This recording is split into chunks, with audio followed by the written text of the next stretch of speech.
Kuberi villa mewah sebagai hadiah pernikahan putriku. Tak lama kemudian keluarga suaminya pindah ke villa itu, dan putriku dijadikan seperti pembantu. Kubuat mereka menyesal dengan ini. Assalamualaikum warahmatullahi wabarakatuh. Halo Bunda sahabat Ainun. Semoga Bunda semuanya dalam keadaan sehat, dan selalu bahagia ya. Sebelum saya lanjut, yuk Bunda absen dari kota mana saja? Dan buat yang sudah like, komen, dan subscribe semoga rezekinya dilancarkan ya. Yuk, langsung kita mulai kisahnya. Aku masih ingat jelas wajah bahagia putriku, Nadia, ketika aku menyerahkan kunci villa mewah di puncak sebagai hadiah pernikahannya.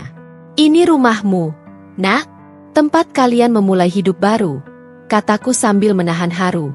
Tangannya bergetar ketika menerima kunci itu, sementara air mata menetes perlahan di pipinya. Terima kasih, Bu. Aku nggak tahu harus bilang apa lagi, ucapnya lirih sambil memeluk erat. Villa itu tidak sekadar bangunan. Di dalamnya ada cinta, kerja keras, dan kenangan masa lalu yang panjang. Aku membangunnya batu demi batu setelah suamiku meninggal dunia. Villa itu dulu menjadi tempat kami sekeluarga berlibur, tempat tawa dan kenangan manis masih bergema di dindingnya. Dan kini, aku memberikannya kepada satu-satunya anak perempuanku sebagai simbol restu dan doa. Randy, menantuku, berdiri di samping Nadia dengan senyum lebar. Luar biasa, Bu, katanya dengan nada yang terlalu manis, terlalu dibuat-buat. Villa ini luas banget, lengkap pula, dari dapur sampai ruang karaoke. Jujur aja, saya nggak nyangka bakal dapat hadiah sebesar ini. Aku membalas senyumnya. Tapi di balik keramahan itu ada sesuatu yang mengganjal. Caranya menatap villa itu, bukan seperti seseorang yang bersyukur, melainkan seseorang yang merasa telah memenangkan sesuatu. Ada kilat keserakahan di matanya yang tak bisa aku abaikan. Kupikir saat itu aku hanya berprasangka buruk. Lagi pula, siapa aku sampai menilai hati orang lain di hari bahagia mereka? Tapi firasat seorang ibu seringkali lebih tajam dari logika. Ketika rombongan keluarga besar berkumpul di halaman, memuji keindahan bangunan berarsitektur modern itu, aku sempat menangkap lirikan Randy kepada orang tuanya. Lirikan yang membuat jantungku bergetar aneh. Sang ibu, wanita berperhiasan mencolok dengan suara tinggi, berbisik sesuatu di telinga Randy. Lalu mereka berdua tertawa kecil sambil memandang villa itu seperti pemilik baru yang sudah merencanakan masa depan di dalamnya. Aku menepis perasaan itu. Sudahlah. Mungkin aku lelah, pikirku dalam hati. Aku ingin percaya bahwa kebahagiaan Nadia nyata, bahwa ia akan diperlakukan dengan kasih, bukan dimanfaatkan. Beberapa hari setelah pernikahan, mereka pindah ke villa itu. Aku bahkan ikut membantu memindahkan sebagian barang-barang pribadi Nadia ke sana. Semuanya tampak baik. Randy memperlakukanku sopan, mencium tanganku setiap kali datang, menyebutku, Mama, dengan lembut. Namun, seiring waktu, setiap kali aku berkunjung, suasananya mulai berubah. Awalnya hal-hal kecil, seperti ketika aku datang tanpa memberi kabar lebih dulu, dan Randy terlihat tidak senang. Atau ketika aku duduk di ruang tamu dan mendengar nada dingin dari ibu Randy yang berucap, "Villa sebesar ini, sayang banget kalau cuma ditempati berdua. Enakan kalau sekalian ajak keluarga, kan?" Aku tersenyum sopan, mengira itu hanya gurauan. Tapi beberapa minggu kemudian, mereka benar-benar pindah. Seluruh keluarga Randy, ibunya, ayahnya, adiknya, bahkan pamannya. Mereka menempati kamar-kamar di villa itu tanpa izin, seolah semuanya memang sudah milik mereka sejak awal. Nadia awalnya tidak mengeluh. Ia tetap tersenyum setiap kali aku menelepon, meski suaranya terdengar lelah. Randy cuma ingin keluarga dekatnya tinggal bareng, Bu, katanya biar suasana ramai. Tapi aku tahu, di balik suaranya yang lembut, ada sesuatu yang ia sembunyikan. Dan suatu sore, saat aku datang tiba-tiba tanpa kabar, aku melihatnya dengan mata kepala sendiri. Putriku sedang mengepel lantai, sementara ibu Randy duduk santai di sofa, menyeruput teh. "Cepat pel yang pojok situ, Nat, kotor tuh. Anak-anak udah mau main." Nadia hanya mengangguk, tanpa membantah. Tangannya gemetar, Tapi bibirnya tetap tersenyum ketika melihatku berdiri di pintu. "Bu?" Suaranya bergetar pelan. "Ibu datang?" Aku hanya bisa menatapnya, terdiam. Villa yang dulu kuberi dengan doa dan cinta, kini berubah menjadi tempat di mana anakku diperlakukan seperti pembantu. Dan di saat itulah, Randy muncul dari tangga atas, mengenakan pakaian santai dan wajah angkuh yang baru kukenal. "Oh, Mama datang?" katanya dingin. "Maaf, kami belum sempat bersih-bersih." Maklum, Nadia kadang kurang cekatan. Kata-kata itu menusuk dadaku lebih tajam dari pisau. Aku hanya menatapnya lama, menahan air mata, tapi dalam hati aku berjanji, jika mereka mengira bisa memperlakukan anakku sesuka hati hanya karena villa itu sudah mereka tempati, mereka salah besar. Aku tidak tahu bagaimana, tapi sejak hari itu, aku tahu waktunya akan tiba. Balasan selalu datang pada waktunya. Dan saat tiba giliranku, aku pastikan mereka semua akan merasakan arti kehilangan yang sesungguhnya. Beberapa minggu pertama setelah pernikahan mereka tampak seperti lembaran baru yang indah. Setiap kali Nadia menelepon, suaranya terdengar penuh semangat. Ia bercerita panjang lebar tentang bagaimana ia menata taman belakang, memilih bunga lavender dan mawar putih agar tampak lembut di bawah sinar matahari sore. Ia bahkan mengirim foto ruang tamu yang ia dekorasi sendiri, dengan bantal warna krem dan vas bunga di atas meja kayu. "Aku ingin setiap sudutnya punya cerita, Bu," katanya dengan nada bahagia. "Randy juga bantu kok. Dia kelihatan senang banget punya rumah ini." Aku tersenyum mendengar suaranya yang berbinar. Dalam hatiku, aku lega. Barangkali aku memang salah menilai Randy. Barangkali ia hanya pria yang sedang bersemangat membangun kehidupan baru bersama istrinya. Namun, perlahan-lahan, kebahagiaan itu meredup tanpa penjelasan. Telepon dari Nadia mulai jarang datang. Jika aku yang menghubungi, seringkali tak diangkat, atau dijawab singkat. "Maaf, Bu, Nadia lagi masak," ucap Randy suatu kali dengan nada datar. Lain waktu, ia berkata, "Dia lagi istirahat, Bu. Seharian tadi beres-beres, kasihan kalau diganggu." Nada bicaranya sopan, tapi selalu ada jarak di sana. Seolah ia ingin aku tidak terlalu sering datang. Aku berusaha memahami. Aku tahu setiap rumah tangga butuh ruang untuk beradaptasi. Tapi hati seorang ibu selalu memiliki firasat. Dan firasatku berbisik bahwa ada sesuatu yang tidak beres. Suatu sore, aku memberanikan diri untuk berkunjung tanpa memberi kabar lebih dulu. Udara puncak yang dingin menyambutku dengan kabut lembut yang menuruni jalan setapak menuju villa. Dari kejauhan, bangunan itu tampak megah, seolah memancarkan cahaya keemasan di bawah sinar senja. Tapi entah kenapa, saat aku mendekat, suasananya terasa berbeda, sepi dan dingin, tak seperti dulu saat kami sekeluarga datang berlibur penuh tawa. Ketika pintu dibuka, wajah Randy muncul dengan ekspresi terkejut yang sulit disembunyikan. "Oh, Mama datang?" katanya agak kaku. "Kenapa nggak kasih kabar dulu?" Aku tersenyum. "Maaf, Nak. Mama kangen Nadia. Lagi pula Mama bawain sedikit makanan, tahu favorit dia." Ia tertawa hambar. "Wah, terima kasih. Tapi sayangnya Nadia lagi nggak bisa keluar kamar, Bu. Dia lagi kurang enak badan."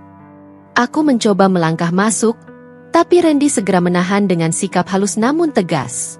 "Mama duduk di teras aja, ya? Udara lagi enak sore ini." Nada suaranya lembut, tapi aku tahu maksudnya.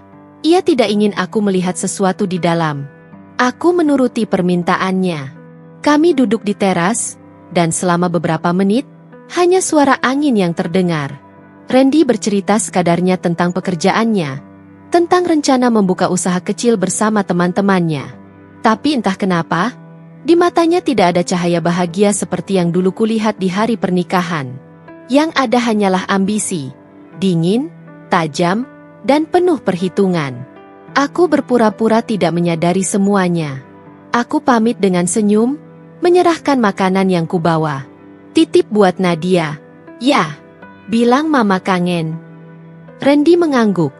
Tapi entah kenapa aku merasa makanan itu tak akan pernah sampai ke tangan putriku.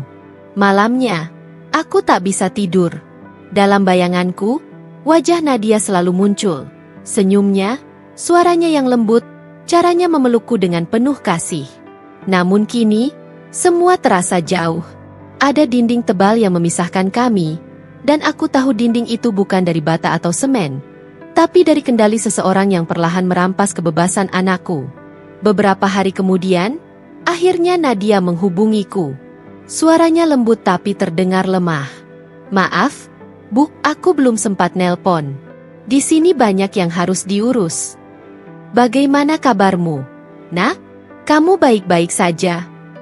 "Baik, Bu. Hanya sedikit capek." Aku ingin bertanya lebih jauh, tapi di belakang telepon terdengar suara laki-laki, "Randy. Udah, Nak, jangan lama-lama. Sinyalnya jelek." Dan telepon pun terputus. Sejak saat itu, setiap kali aku mencoba datang, selalu ada alasan baru. Villa sedang direnovasi, Nadia sedang sakit, atau mereka sedang keluar kota. Hingga suatu ketika, aku datang diam-diam lagi, dan menemukan sesuatu yang membuat dada ini sesak.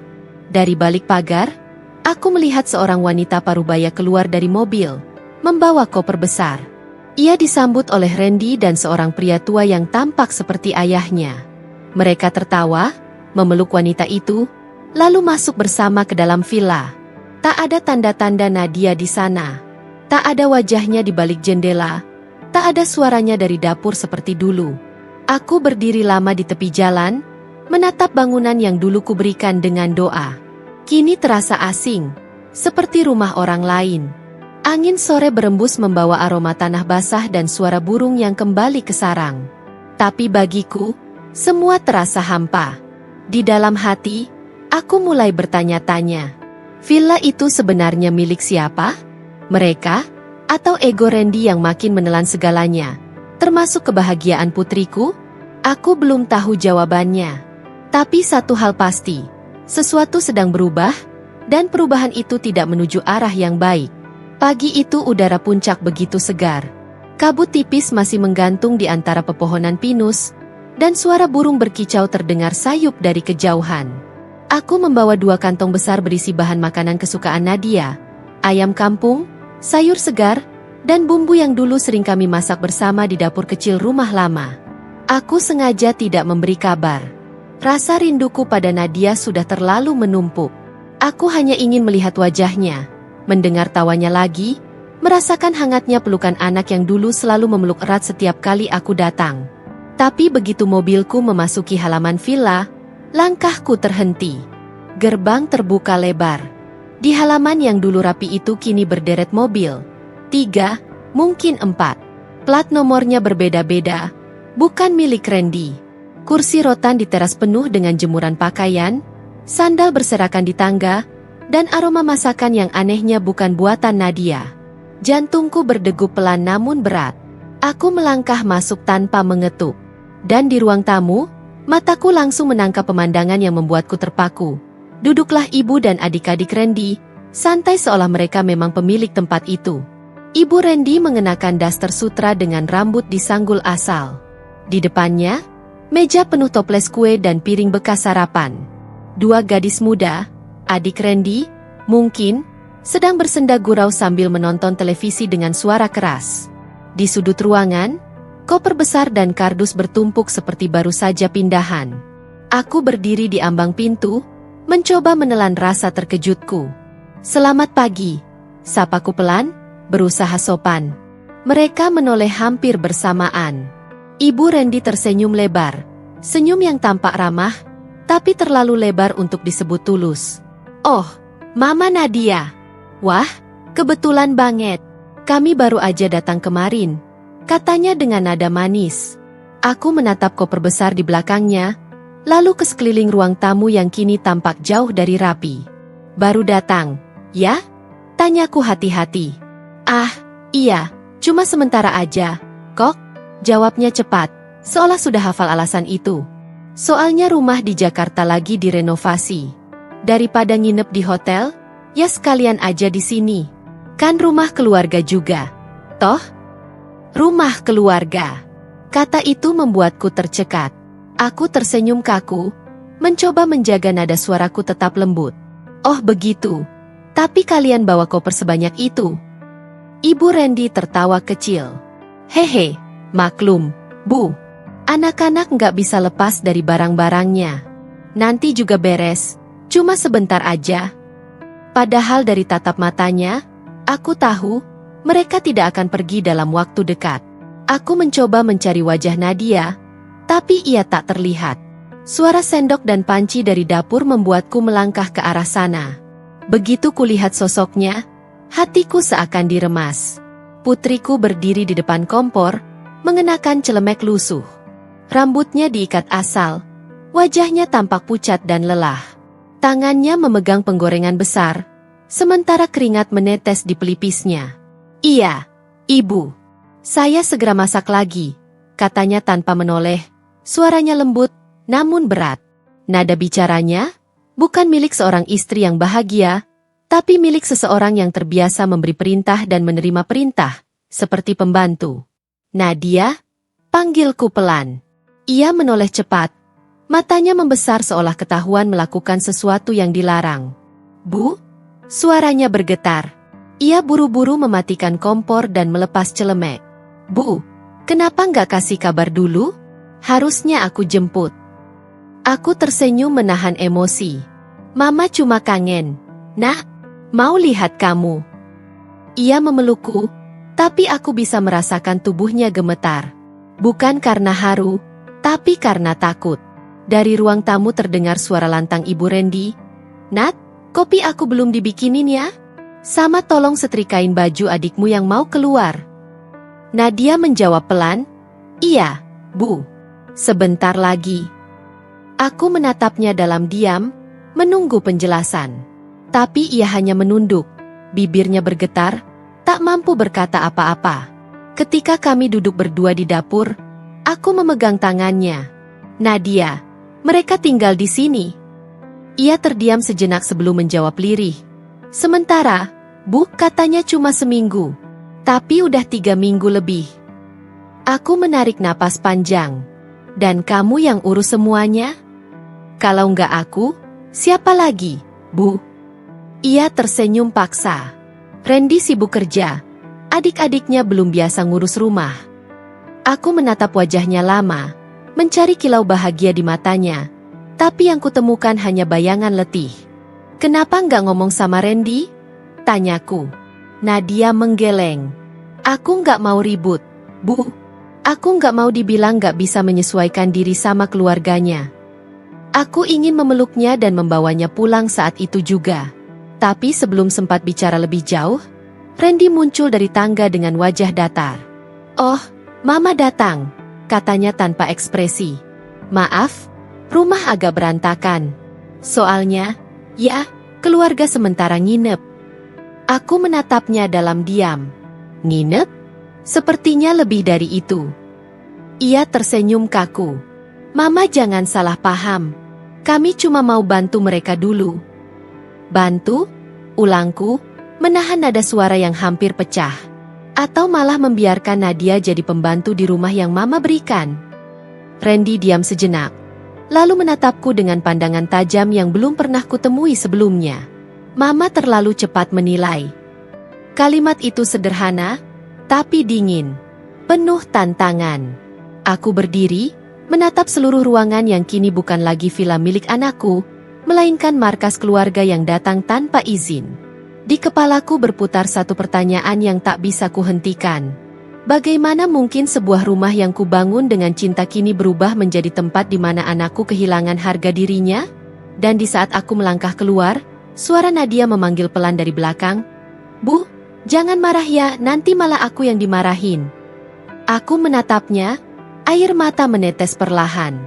Bukan karena marah, tapi karena baru kusadari, putriku tengah hidup dalam penjara yang berdinding kesopanan dan rasa takut. Aku menatap villa sekali lagi sebelum pergi. Dan dalam hati, aku berjanji. Jika mereka mengira bisa menindas anakku di rumah yang kuberikan, mereka belum tahu siapa aku sebenarnya. Hari itu langit puncak kelabu. Awan menggantung berat seperti menahan hujan yang tak kunjung jatuh. Aku datang dengan membawa tas berisi buah dan makanan kesukaan Nadia. Sudah hampir 2 minggu aku tidak melihatnya, dan ada dorongan kuat dalam hatiku untuk memastikan keadaannya. Saat pintu villa terbuka, sosok Nadia berdiri di sana, dan dadaku langsung terasa sesak. Tubuhnya tampak lebih kurus. Tulang pipinya menonjol, kulit wajahnya pucat kekuningan. Senyumnya tetap ada, tapi hambar, seperti sekadar topeng yang sudah terlalu sering ia pakai untuk menyembunyikan luka. "Bu," katanya pelan sambil berusaha tersenyum. Aku memeluknya erat. "Kamu makin kurus, Nak. Makanmu nggak teratur, ya?" Ia tertawa kecil. "Aku bahagia, Bu. Mungkin cuma kecapean aja." "Bahagia?" Kata itu keluar begitu ringan, tapi matanya tak bisa berbohong. Di balik senyum itu ada kelelahan yang dalam, ada luka yang diam-diam ia sembunyikan dari dunia. Dan ketika aku menggenggam tangannya, aku merasakan sesuatu yang membuat jantungku bergetar. Kulitnya kasar, dengan bekas luka kecil di jari-jari. Luka karena pekerjaan rumah, bukan luka seorang istri yang dimanja. "Kenapa tanganmu bisa begini?" tanyaku pelan. Ia menarik tangannya cepat, seperti anak kecil yang ketahuan berbuat salah. "Enggak apa-apa, Bu. Cuma kena pisau waktu motong bawang. Tapi ini banyak, Nat, bukan cuma satu." Dia hanya tersenyum lagi, kali ini lebih getir. Namanya juga belajar jadi istri yang baik. Aku menatap wajahnya lama. Ada sesuatu di balik kalimat sederhana itu, semacam keputusasaan yang dibungkus kesabaran. Tapi sebelum aku sempat bicara lagi, suara langkah kaki terdengar dari arah ruang tamu. Randy muncul dengan pakaian santai, duduk di kursi dengan kaki disilangkan seperti raja di singgasananya. Ia menatapku sekilas, lalu beralih ke Nadia dengan nada yang datar tapi tegas. "Sayang, tolong buatkan kopi untuk Mama dan aku." Nada bicaranya tidak mengandung kelembutan, tidak ada sapaan kasih seperti pasangan baru menikah seharusnya. Itu bukan permintaan, melainkan perintah. Nadia menunduk. "Iya, Mas." Ia bergegas ke dapur tanpa sedikit pun protes. Aku menatap punggungnya yang menjauh, lalu menoleh ke Randy. Dia kelihatan lelah. "Nak, kenapa nggak biarkan dia istirahat dulu?" Randy tersenyum tipis. "Ah, Mama terlalu khawatir. Nadia itu tipe perempuan yang nggak bisa diam.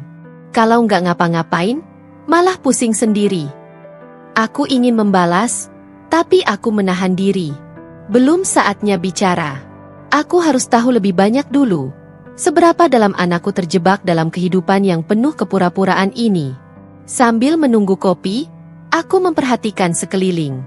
Ruang tamu itu kini penuh barang-barang keluarga Randy. Di pojok ada tumpukan koper yang belum pernah dibongkar sejak mereka datang.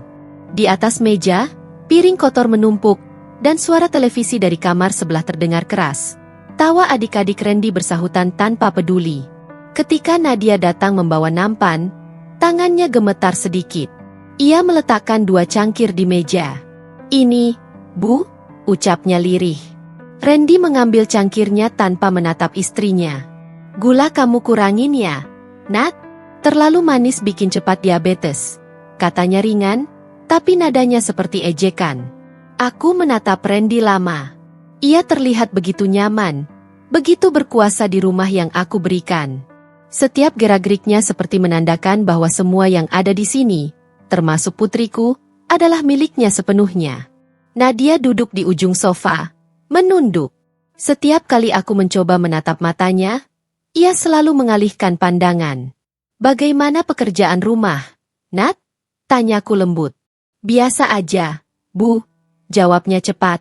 "Aku senang, kok, bisa ngurus semuanya sendiri." Tapi aku tahu ia berbohong. Dari kuku-kukunya yang kotor, dari tangannya yang mulai menghitam di beberapa bagian, dari caranya menunduk, semuanya menunjukkan ia sedang menahan sesuatu yang jauh lebih besar daripada lelah. Lalu Ibu Randy muncul dari arah dapur belakang, membawa piring besar berisi gorengan. "Oh, Mama Nadia datang ya. Enak nih, ramai." Aku tersenyum kaku. "Iya, saya kangen anak saya." Ibu Randy tertawa keras. "Wah, Nadia sekarang rajin banget loh, Bu. Tiap pagi udah bangun jam 5, nyapu, masak, cuci baju. Anak saya beruntung banget punya istri kayak dia. Aku menatapnya tajam, tapi dia tak menyadarinya. Ia justru menepuk bahu Nadia sambil tertawa. Ya kan, Nat? Udah kayak istri zaman dulu, nurut, gak banyak ngomong. Nadia hanya tersenyum kecil, menunduk, bibirnya bergerak tapi tak ada suara. Aku tidak sanggup lagi duduk di sana. Setiap kata yang keluar dari mulut mereka terasa seperti belati. Randy bersandar santai di sofa, menyesap kopi sambil memainkan ponselnya, seolah semua baik-baik saja. Sementara di mataku, rumah ini perlahan berubah menjadi penjara tanpa jeruji bagi anakku sendiri. Sebelum pamit, aku menatap Nadia lama. Kalau kamu butuh apapun, hubungi Mama, ya. Ia mengangguk, matanya mulai berkaca-kaca. Iya, Bu. Aku tahu ia tak akan menelepon. Ia terlalu takut, atau mungkin sudah diajari untuk diam. Di perjalanan pulang, hujan turun deras. Rintiknya menimpa kaca mobil seperti tangis yang tertahan. Aku menggenggam kemudi erat-erat sambil menatap jalan basah di depan, dan dalam hati, aku bersumpah. Aku tidak akan diam lagi terlalu lama.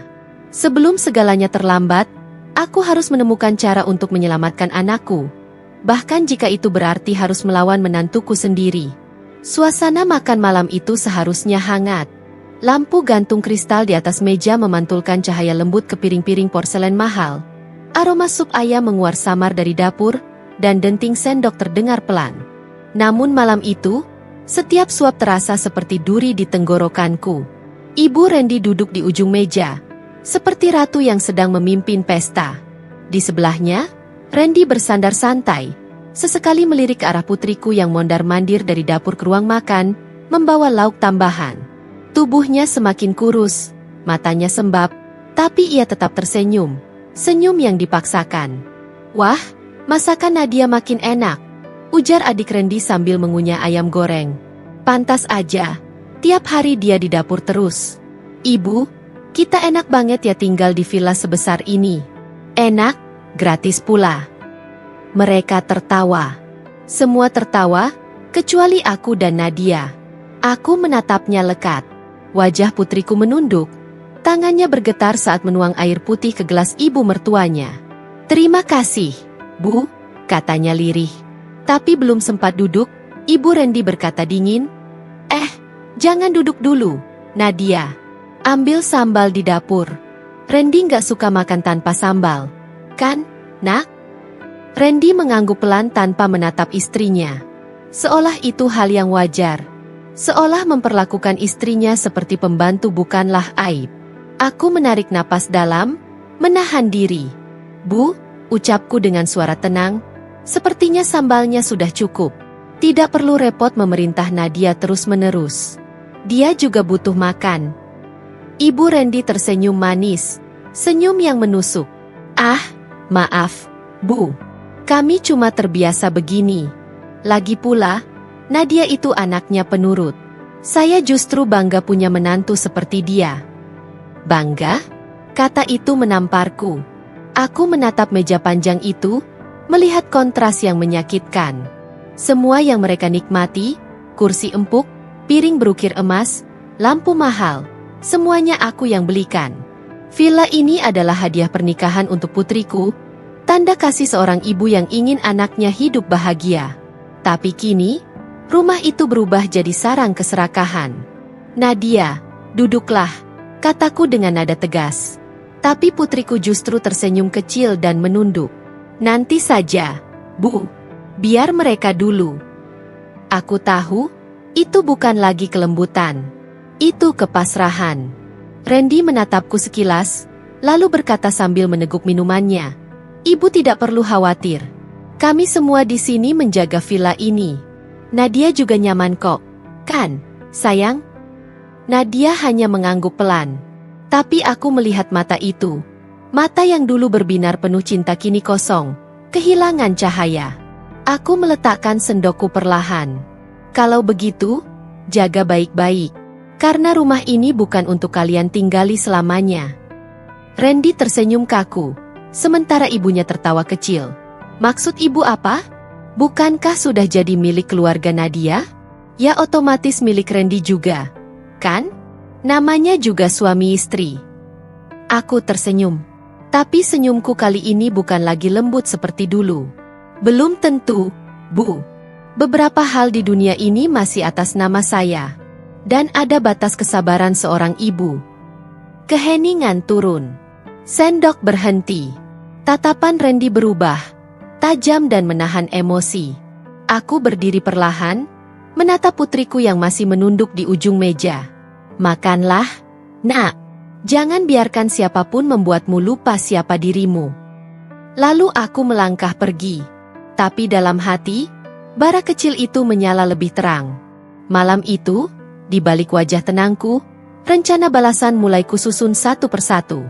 Karena mereka belum tahu, aku tidak akan diam melihat anakku diperlakukan seperti pelayan di rumah yang aku bangun dengan cinta. Mereka pikir ini rumah mereka. Tapi mereka akan segera tahu, siapa pemilik sebenarnya. Malam itu hujan turun pelan, membasahi halaman rumahku yang sunyi. Udara dingin menusuk hingga ke tulang. Aku baru saja hendak menutup tirai ruang tamu ketika terdengar ketukan pelan di pintu depan. Tok, tok, tok. Aku membuka pintu dengan sedikit heran. Di balik hujan, berdirilah Nadia. Tubuhnya menggigil, wajahnya pucat, dan mata itu, mata yang dulu selalu bersinar penuh harapan, kini sembab, merah, dan basah oleh air mata. Nadia? Suaraku tercekat. Ia menunduk. Bibirnya bergetar. Bu, aku capek. Air matanya jatuh deras, bercampur dengan air hujan yang masih menetes dari ujung jilbabnya. Aku segera menariknya masuk, memeluknya erat seolah ingin melindunginya dari dunia yang terlalu kejam. Bu, aku cuma ingin dicintai, bukan diperintah. Kata-kata itu keluar dengan lirih, tapi setiap hurufnya menembus dadaku seperti pisau. Tangisnya pecah, mengguncang tubuhnya kecil dan rapuh di pelukanku. Aku mengelus rambutnya, menenangkan, meski hatiku sendiri bergetar hebat. Sudah, Nak, sudah, tenangkan dirimu dulu. Aku dudukkan dia di sofa, kubalut tubuhnya dengan selimut tebal, lalu membuatkan segelas teh hangat. Saat dia memegang gelas itu, tangannya masih gemetar. Aku nggak tahu kenapa, Bu. Aku sudah berusaha jadi istri yang baik. Aku nurut, aku sabar, aku masak, aku bersih-bersih. Tapi, seolah semua yang kulakukan tetap salah. Mama Randy selalu mencari celah untuk memarahiku. Randy juga berubah. Dia nggak pernah lihat aku lagi seperti dulu. Aku menatapnya dalam diam. Suaranya parau, penuh luka yang tak terlihat. Dia bilang, aku nggak berhak ikut keputusan keluarga. Karena semua sudah diurus sama mereka. Katanya aku cuma numpang hidup di rumah yang mereka jaga. Matanya menatap kosong ke arah jendela, di mana hujan masih jatuh deras. Padahal rumah itu, hadiah dari ibu, bisiknya nyaris tak terdengar. Dadaku sesak, tapi aku tahu, saat ini bukan waktunya untuk marah. Aku harus tetap tenang. Aku menggenggam tangannya, menatap matanya yang sembab. Nadia, dengar ibu, kataku pelan namun mantap. Jangan melawan sekarang. Jangan berteriak. Jangan membela diri dengan kata-kata. Biarkan mereka merasa menang. Dia menatapku bingung. Tapi, Bu. Aku menggeleng lembut. Biarkan ibu yang bertindak. Ibu tahu apa yang harus dilakukan. Keheningan kembali turun. Hanya suara hujan yang menemani kami. Tapi di dalam hatiku, badai sudah mulai berputar. Aku tahu Randy dan keluarganya sudah kelewat batas. Mereka tak hanya mengambil ruang fisik di villa itu, tapi juga mencuri harga diri putriku sedikit demi sedikit. Dan malam ini, ketika putriku menangis di pangkuanku, aku bersumpah, air mata itu tak akan jatuh sia-sia. Aku akan kembalikan segalanya. Bukan dengan teriakan, bukan dengan kekerasan. Tapi dengan cara yang membuat mereka tunduk tanpa perlu aku menyentuh mereka sedikit pun. Aku memandangi wajah lelah putriku yang akhirnya terlelap di bahuku. Tidurlah, Nak, bisikku lembut. Besok, ibu mulai. Di luar, Hujan berhenti perlahan. Tapi di hatiku, badai baru saja dimulai. Mereka pikir bisa mempermainkan anakku. Tapi mereka lupa, di balik senyum seorang ibu, ada kekuatan yang bisa menghancurkan tanpa suara. Pagi itu, aku duduk di ruang kerja sambil menatap map coklat yang berisi dokumen lama. Sertifikat villa yang dulu kuberikan untuk putriku sebagai simbol cinta dan restu. Tapi kini, simbol itu ternoda. Aku menyentuh lembaran itu perlahan, mengingat kembali bagaimana tangan Nadia bergetar saat menerima kunci villa di hari pernikahannya. Terima kasih, Bu. Aku janji akan jaga tempat ini baik-baik. Dan sekarang, rumah yang ia janjikan untuk jaga telah berubah menjadi penjara. Aku menarik napas dalam. Lalu kupanggil sekretarisku, meminta nomor notaris lamaku yang sudah puluhan tahun mengurus semua aset keluargaku. Beberapa menit kemudian, suara berat di ujung telepon terdengar. Bu Ratna? Lama sekali tidak mendengar kabar ibu. Ada urusan penting, Pak Damar. Saya ingin semua surat kepemilikan villa di Puncak dikembalikan atas nama saya. Gunakan klausul perlindungan aset pribadi, seperti yang pernah Bapak sarankan dulu. Hening sejenak di seberang sana. Sebelum ia menjawab, berarti ibu ingin melakukan pembatalan hibah. Aku menatap keluar jendela, ke langit yang mendung. Bukan pembatalan. Anggap saja pengamanan sementara. Saya tak mau rumah itu dimanfaatkan pihak yang tidak semestinya. Baik, Bu. Saya akan siapkan dokumennya. Tapi ibu tahu, prosedurnya tidak sederhana. Aku tersenyum tipis. Saya sudah terbiasa dengan yang tidak sederhana, Pak Damar. Begitu telepon ditutup, aku menatap foto pernikahan Nadia yang tergantung di dinding ruang kerjaku. Di sana, Randy tersenyum lebar, menggenggam tangan putriku dengan wajah bangga. Tapi kini, aku melihat senyum itu berbeda. Senyum yang menyembunyikan ambisi dan keserakahan. Aku tidak bisa membiarkan putriku hidup di bawah kendali seorang pria yang memanfaatkan kasih sayang orang lain untuk membangun egonya sendiri. Selama beberapa hari berikutnya, aku mulai menelusuri gerak-gerik Randy secara diam-diam. Aku memiliki jaringan, kenalan lama di dunia bisnis properti dan keuangan.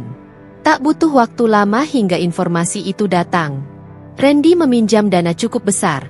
Bu, ujar salah satu temanku, Iwan, melalui sambungan telepon. Jaminannya, villa di Puncak. Ia mengajukan pinjaman atas nama usaha kecilnya, tapi nilai jaminannya jauh melebihi kapasitas perusahaannya. Aku mengepalkan tangan di pangkuan, dan pihak pemberi pinjaman setuju. Sepertinya iya, karena ada sertifikat yang terlampir. Tapi kalau benar suratnya masih atas nama Anda, berarti dia pakai salinan dokumen, bukan asli. Mataku menyipit. Jadi begitu caranya. Ia bahkan berani memalsukan dokumen, hanya demi memperluas bisnisnya yang tidak jelas. Aku menulis cepat di catatanku. Gunakan pelanggaran hukum untuk membalikkan keadaan. Terima kasih, Iwan. Jangan beritahu siapapun tentang ini. Malamnya, aku duduk di kamar sambil menatap lampu meja yang redup. Semua terasa tenang di permukaan, tapi pikiranku bergemuruh. Aku tahu langkah yang akan kuambil mungkin terdengar kejam, tapi ini bukan balas dendam semata. Ini pelajaran. Untuknya, untuk keluarganya, dan untuk semua orang yang berani menindas anakku di rumah yang kubangun dengan cinta. Besoknya, aku mengatur pertemuan dengan pengacara kepercayaanku. Saya ingin menyiapkan dokumen legal baru, kataku. Jika mereka menggunakan villa itu untuk keperluan pribadi atau bisnis tanpa izin tertulis dari saya, maka secara otomatis status mereka adalah penyewa ilegal. Lengkapi dengan hak pengosongan paksa. Pengacara itu menatapku lama. Ibu serius ingin melakukan ini kepada menantu sendiri? Aku tersenyum dingin. Dia mungkin menantu di atas kertas. Tapi di mata saya, dia orang asing yang mengambil sesuatu yang bukan miliknya. Setelah semua tanda tangan selesai, aku berjalan keluar dari kantor hukum itu dengan langkah ringan. Angin sore meniup rambutku, dan untuk pertama kalinya setelah sekian lama, aku merasa tenang. Langkah pertama telah dimulai. Randy tak akan tahu apa yang menunggunya. Ia pikir dunia ini masih bisa ia kendalikan dengan tipu muslihat dan kesombongan. Tapi ia lupa, di balik senyum lembut seorang ibu, ada kekuatan yang jauh lebih tajam dari sekadar dendam, akal sehat dan waktu. Dan waktu kini ada di pihakku. Sore itu, langit di atas puncak berwarna oranye keemasan, seolah alam pun tahu ada sesuatu yang akan berubah malam ini. Aku berdiri di depan jendela besar ruang makan, memandangi halaman villa yang dulu begitu tenang, kini penuh dengan mobil mewah milik keluarga Randy. Di dapur, aroma daging panggang memenuhi udara. Aku sengaja memesan catering terbaik, meja disusun rapi, lilin-lilin berjejer di tengah meja panjang, memberi kesan hangat dan megah. Namun di balik semua itu, hatiku dingin. Aku tahu, malam ini bukan sekadar makan malam. Ini pertunjukan. Dan aku adalah sutradaranya. Ketika jam menunjukkan pukul 7, satu persatu mereka datang, Randy dengan jas hitam dan senyum angkuhnya, ibu Randy mengenakan kebaya berkilau seperti hendak menghadiri pesta kerajaan, serta dua adiknya yang datang dengan parfum menyengat dan tawa berlebihan. Wah, Bu Ratna, akhirnya kita makan malam bersama juga, ujar ibu Randy dengan nada yang dibuat-buat ramah. Aku tersenyum tipis. Iya, Bu. Sudah lama kita tidak berkumpul seperti ini. Mereka duduk, menikmati hidangan dengan riang, seperti biasa tanpa sedikit pun rasa hormat. Randy memuji-muji dirinya sendiri, tentang bagaimana bisnisnya mulai naik, tentang klien yang katanya kagum dengan villa ini.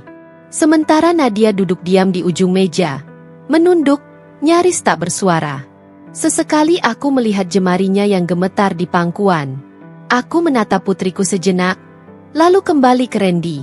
Senyumku melebar, bukan karena bangga, melainkan karena waktunya telah tiba. Ketika hidangan penutup disajikan, aku meletakkan garpu perlahan, mengambil sebuah map tebal dari tasku, dan meletakkannya di tengah meja. Suasana langsung hening. Ini apa, Bu? Tanya Randy dengan tawa kecil yang tak lagi sekuat tadi. Aku menatapnya tajam, tenang, namun menusuk. Map ini berisi dokumen kepemilikan villa ini. Aku berhenti sejenak, menikmati ekspresi mereka yang mulai berubah. Mulai besok pagi, villa ini bukan lagi milik kalian. Kalian punya waktu 24 jam untuk keluar dari sini. Sendok jatuh dari tangan ibu Randy. Suaranya berdenting di atas piring. Apa maksudnya, Bu? Ini rumah kami. Rumah keluarga Randy. Serunya panik. Aku menegakkan punggung. Rumah ini kubeli dari hasil kerja keras bertahun-tahun. Atas nama saya. Tidak pernah saya hibahkan secara resmi. Saya hanya meminjamkan agar Nadia dan Randy punya tempat memulai hidup baru. Tapi sepertinya, kalian lupa diri. Randy menatapku. Wajahnya memucat tapi bibirnya masih mencoba tersenyum sinis. Bu, jangan bercanda seperti ini. Kami yang mengurus semua biaya, renovasi, bahkan perawatan rumah ini. Aku menyandarkan punggung dan menatapnya datar. Kau bahkan menjaminkan rumah ini untuk pinjaman, Randy. Tapi sayang, surat aslinya masih ada di tangan saya. Kau tahu apa artinya? Semua perjanjianmu batal demi hukum. Tiba-tiba Nadia menatapku dengan mata berkaca-kaca. Seolah tak percaya ibu yang selalu lembut itu kini berdiri tegak melawan semuanya. Sementara di seberang meja, ibu Randy menatap Randy dengan wajah tegang. Kau jaminkan rumah ini, suaranya meninggi. Bu, aku hanya diam. Aku biarkan mereka saling menatap, saling menyalahkan. Aku ingin mereka merasakan sedikit dari apa yang putriku rasakan, ketidakberdayaan, penghinaan, dan kehilangan kendali atas hidup sendiri. Lalu aku berdiri, merapikan jilbabku, dan menatap mereka satu persatu. Saya tidak akan menuntut apapun. Saya hanya ingin kalian pergi dengan tenang. Villa ini akan saya ambil alih sepenuhnya kembali. Kalian boleh bawa barang pribadi kalian, tapi hanya itu. Tidak lebih. Randy bangkit. Nadanya meninggi. Bu, ini keterlaluan. Kami keluarga. Anda tidak bisa mengusir kami seperti orang asing. Aku menatapnya lurus. Kau benar, Nak. Tapi sejak kau membuat anakku menangis di rumah ini, sejak kau memperlakukannya seperti pembantu di tempat yang kuberikan dengan cinta, sejak saat itu, kau bukan keluarga lagi. Seng. Tak ada yang berani bicara. Hanya terdengar detak jam dinding dan napas berat mereka yang mulai gemetar. Aku berbalik dan menatap Nadia. Kemas barangmu malam ini, Nak. Kita pulang. Dia menatapku lama, lalu berdiri perlahan, air mata mengalir di pipinya. Tapi kali ini, bukan air mata kesedihan. Ada kelegaan di sana. Aku menggenggam tangannya. Dan untuk pertama kalinya setelah sekian lama, aku melihat sekilas senyum di wajahnya. Senyum kecil, tapi cukup untuk menegaskan bahwa kendali kini telah kembali ke tangan kami. Saat aku melangkah keluar dari ruang makan itu, aku mendengar suara Ibu Randy memaki pelan. Suara Randy menahan amarah, dan suara koper yang mulai dibuka. Aku tidak menoleh lagi. Karena malam itu, bukan hanya villa yang kembali padaku, harga diri anakku pun ikut pulang bersamaku. Dan itulah awal dari akhir yang mereka ciptakan sendiri. Pagi itu udara di puncak terasa lebih dingin dari biasanya. Kabut menggantung tebal di antara pepohonan pinus, menyelimuti villa yang kini bukan lagi tempat tawa, melainkan saksi kekuasaan yang berbalik arah. Suara langkah kaki terdengar di halaman depan, sepatu-sepatu formal milik petugas notaris dan 2 petugas keamanan villa kompleks berdiri tegak menunggu perintah. Aku berdiri di teras, mengenakan mantel panjang dan jilbab abu lembut. Di sebelahku, Nadia berdiri diam, wajahnya pucat tapi tegas, menunduk tanpa sepatah kata. Hari ini, ia akan melihat sendiri bagaimana kebenaran mengambil tempatnya. Selamat pagi, Bu Ratna, sapa notaris Damar dengan sopan. Semua berkas sudah lengkap. Kami hanya menunggu instruksi Ibu untuk proses serah kembali aset. Aku mengangguk tenang. Mulai saja, Pak Damar. Jangan tunda. Di dalam rumah, suara gaduh terdengar. Teriakan, langkah kaki, dan suara koper diseret bergema di ruang tamu yang dulu pernah menjadi tempat bahagia. Kini ruangan itu penuh amarah dan panik. Randy keluar dari kamar utama dengan wajah merah padam. Matanya menatapku tajam, penuh kebencian dan rasa malu yang bercampur jadi satu. Bu, kau pikir kau bisa mempermalukan kami seperti ini? Suaranya menggema. Di belakangnya, ibu dan 2 adiknya berdiri canggung, masing-masing menenteng tas dan kotak barang, wajah mereka pucat ketakutan. Aku tetap diam.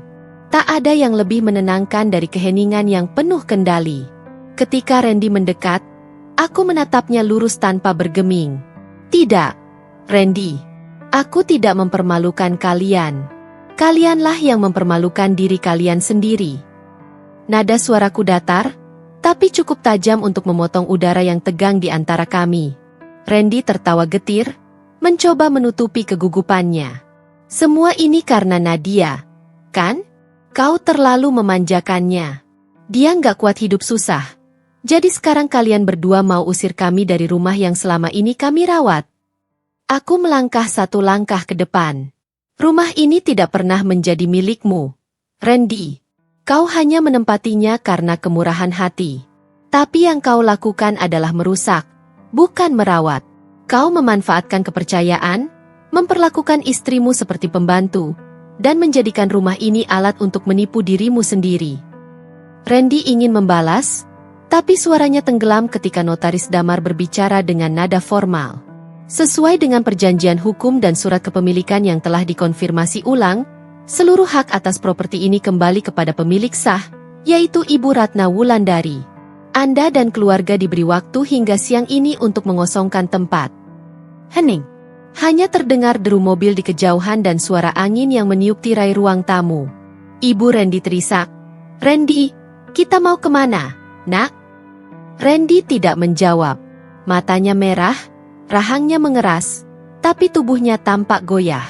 Ia menatap Nadia, pandangan yang dulu penuh cinta, kini berganti tudingan dan penyesalan. Nadia, kamu puas sekarang? Katanya dengan suara serak. Kamu ikut ibumu, ya? Lihat nanti, hidupmu gak akan tenang. Nadia menunduk. Suaranya kecil, tapi penuh luka yang akhirnya sembuh oleh keberanian. Aku sudah nggak tenang sejak hari pertama. Mas? Kalimat itu, meski pelan, menampar Randy lebih keras dari apapun. Petugas keamanan mulai memindahkan koper dan barang-barang keluarga Randy ke mobil van di depan villa. Aku menatap semua itu dengan tenang. Setiap langkah koper yang keluar terasa seperti beban yang lepas dari dada putriku. Tidak ada teriakan, tidak ada balas dendam kasar, hanya ketegasan yang berakar dari cinta seorang ibu. Ketika semuanya selesai, Randy berdiri di gerbang. Ia menoleh padaku untuk terakhir kalinya. "Kau pikir kau menang, Bu?" Aku menatapnya lembut, tapi tegas. "Tidak, Randy. Aku hanya mengembalikan keseimbangan. Yang rusak harus diperbaiki. Yang serakah harus belajar kehilangan." Ia terdiam, kemudian masuk ke mobil tanpa menoleh lagi. Mesin meraung, meninggalkan villa yang kini sunyi kembali. Nadia menggenggam tanganku. Matanya basah tapi bibirnya tersenyum tipis. "Bu, aku takut." Aku merangkulnya, menepuk bahunya perlahan. "Tak apa, Nak. Kau sudah melalui yang paling sulit. Sekarang waktunya membangun hidupmu sendiri, tanpa bayangan siapapun." Kami melangkah masuk kembali ke dalam villa. Ruangan yang tadinya penuh kebisingan kini terasa lapang dan damai. Aku menatap sekeliling, kursi yang pernah dipenuhi ejekan, meja makan yang dulu menjadi saksi penghinaan, dan dinding yang kini kembali padaku. Dan di tengah kesunyian itu, aku tahu, kemenangan bukan tentang mengusir mereka. Kemenangan sejati adalah ketika anakku bisa menegakkan kepala tanpa takut lagi. Aku menatap Nadia, yang kini berdiri di jendela sambil menatap kabut yang mulai menipis. "Villa ini bukan lagi sekadar rumah, Bu," katanya lirih. "Ini jadi tempat aku belajar arti harga diri." Aku tersenyum kecil. "Dan ibu belajar bahwa kasih sayang tanpa batas pun harus tahu kapan berhenti memberi." Hari itu, matahari muncul dari balik kabut. Sinarnya menembus kaca jendela, menyinari lantai marmer yang bersih. Pertanda baru, babak baru. Karena setelah badai, selalu ada fajar yang menunggu dengan sabar.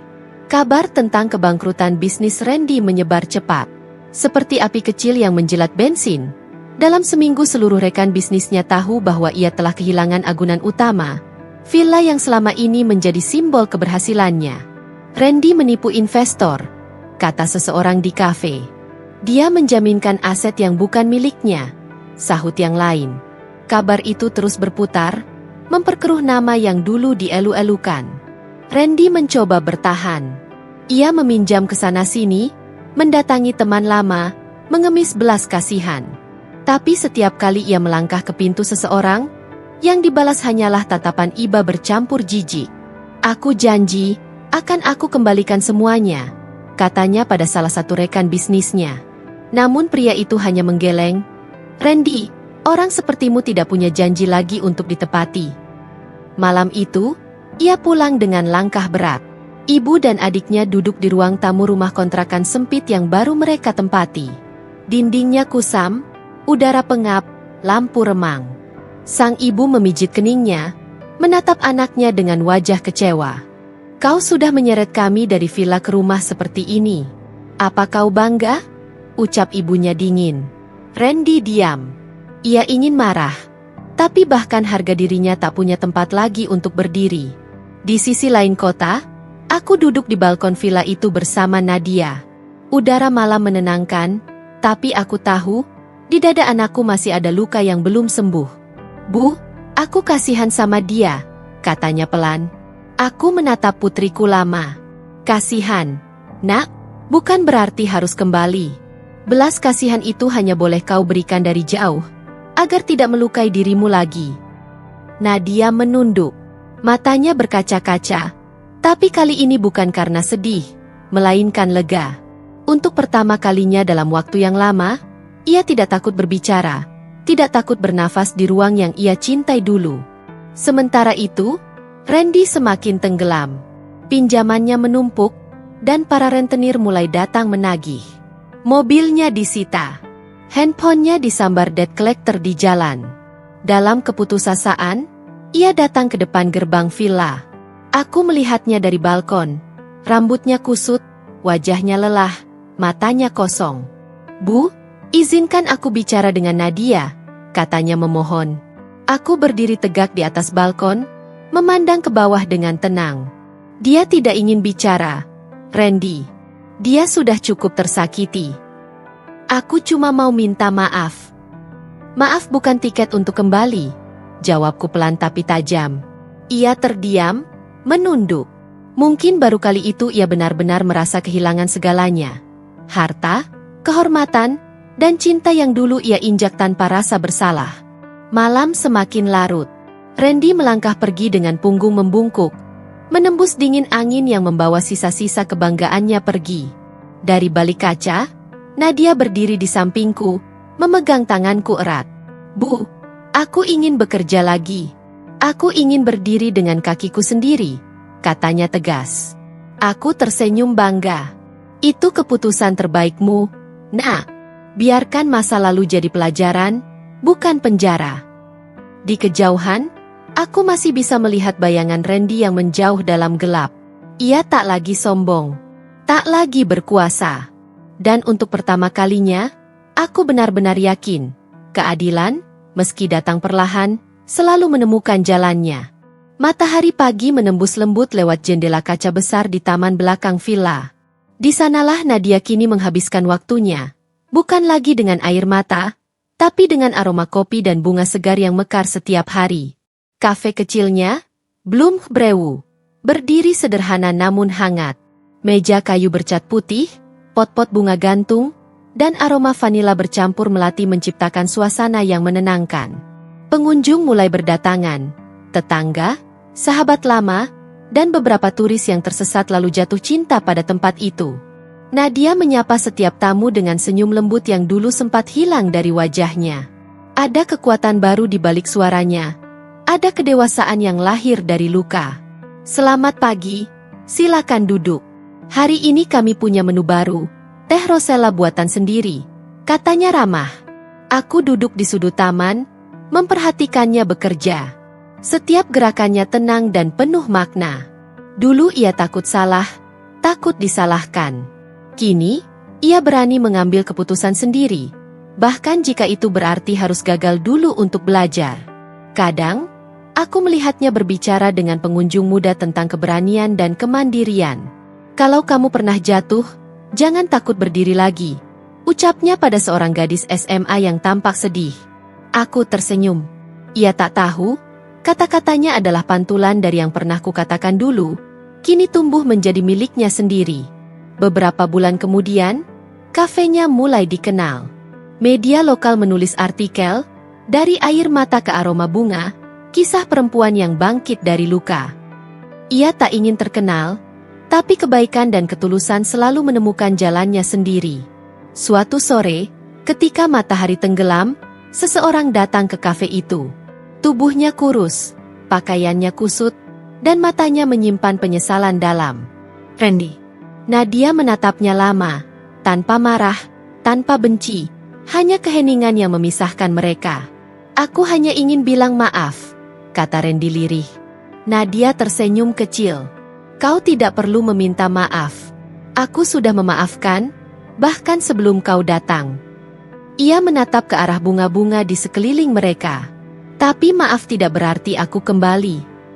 Randy menunduk. "Aku tahu. Aku hanya ingin kau tahu. Aku menyesal." "Terima kasih sudah membuatku mengerti siapa diriku sebenarnya," jawab Nadia tenang. Lalu ia menutup gerbang kafenya perlahan. Tidak dengan amarah, tapi dengan kedamaian. Randy berdiri di luar, menatap papan bertuliskan, "Bloom Brew, tempat bunga dan luka sama-sama tumbuh." Ia menghela napas panjang dan pergi tanpa menoleh lagi. Malam itu, aku mendapati Nadia duduk di taman, menatap langit penuh bintang. "Bu," katanya pelan, "ternyata bahagia itu sederhana, saat kita bisa memaafkan tanpa ingin mengulang apapun." Aku mengangguk, menatapnya dengan mata hangat. "Ya, Nak, dan Ibu bangga, kau memilih untuk tumbuh, bukan tenggelam." Dari balik jendela villa, cahaya lampu kafe masih menyala lembut. Bunga-bunga bergoyang ditiup angin. seperti ikut berbisik bahwa masa lalu sudah benar-benar berakhir. Dan putriku, akhirnya benar-benar bangkit. Kabut pagi di puncak turun perlahan seperti tirai putih yang menutup dunia luar. Embun menempel di dedaunan, dan udara terasa segar, damai dengan cara yang sulit dijelaskan. Aku duduk di beranda villa, di kursi rotan kesayanganku, menatap taman yang dulu penuh jejak pertengkaran dan air mata. Kini, bunga-bunga yang ditanam Nadia tumbuh lebat dan indah. Warna-warni mawar, lavender, dan anggrek berbaur seperti simfoni ketenangan. Dari dapur, aroma teh melati menguar lembut. Nadia keluar membawa 2 cangkir di atas nampan kayu. Ia duduk di sampingku, mengenakan sweater hangat, rambutnya terurai rapi. Wajahnya tampak jauh lebih dewasa, jauh lebih damai dibanding tahun lalu. Aku dulu mengira villa ini tempat awal kebahagiaan, katanya pelan, menatap ke arah taman belakang. Aku tersenyum, memutar sendok kecil di dalam cangkirku. Tidak, Nak. Ini tempat kita belajar bahwa cinta tanpa hormat hanya penjara yang indah. Ia menatapku lama, seolah menyerap setiap kata yang terucap. Dulu aku marah, Bu. Marah karena kenapa semua harus seberat itu. Tapi sekarang, aku bersyukur. Kalau tidak ada luka, aku mungkin tak pernah tahu bagaimana berdiri sendiri. Angin berhembus lembut, suara dedaunan bersentuhan, dan di kejauhan terdengar burung-burung bernyanyi. Villa itu, yang dulu terasa dingin dan penuh bayangan ego, kini menjadi rumah lagi. Rumah bagi ketenangan, bukan kesombongan. Aku berjalan ke taman, memandangi batu-batu pijakan yang dulu kubuat bersama pekerja saat pertama kali membangunnya. Dulu, aku membayangkan langkah-langkah Nadia dan Randy menapaki jalan itu bersama. Kini, langkah-langkah itu hanya milik Nadia, tapi tidak lagi sunyi. Ada tawa para pengunjung kafe di ujung taman, ada kehidupan yang tumbuh kembali dari reruntuhan luka. Randy? Entah di mana ia sekarang. Kabar terakhir yang kudengar, ia bekerja di luar kota, mencoba memulai dari nol. Aku tak membencinya. Tidak ada lagi yang perlu dibenci. Luka sudah menjadi pelajaran, bukan beban. Nadia menghampiriku, menggandeng tanganku. Bu, aku ingin memperluas kafe. Di sebelah taman itu, mungkin ku buat rumah kaca untuk bunga hias.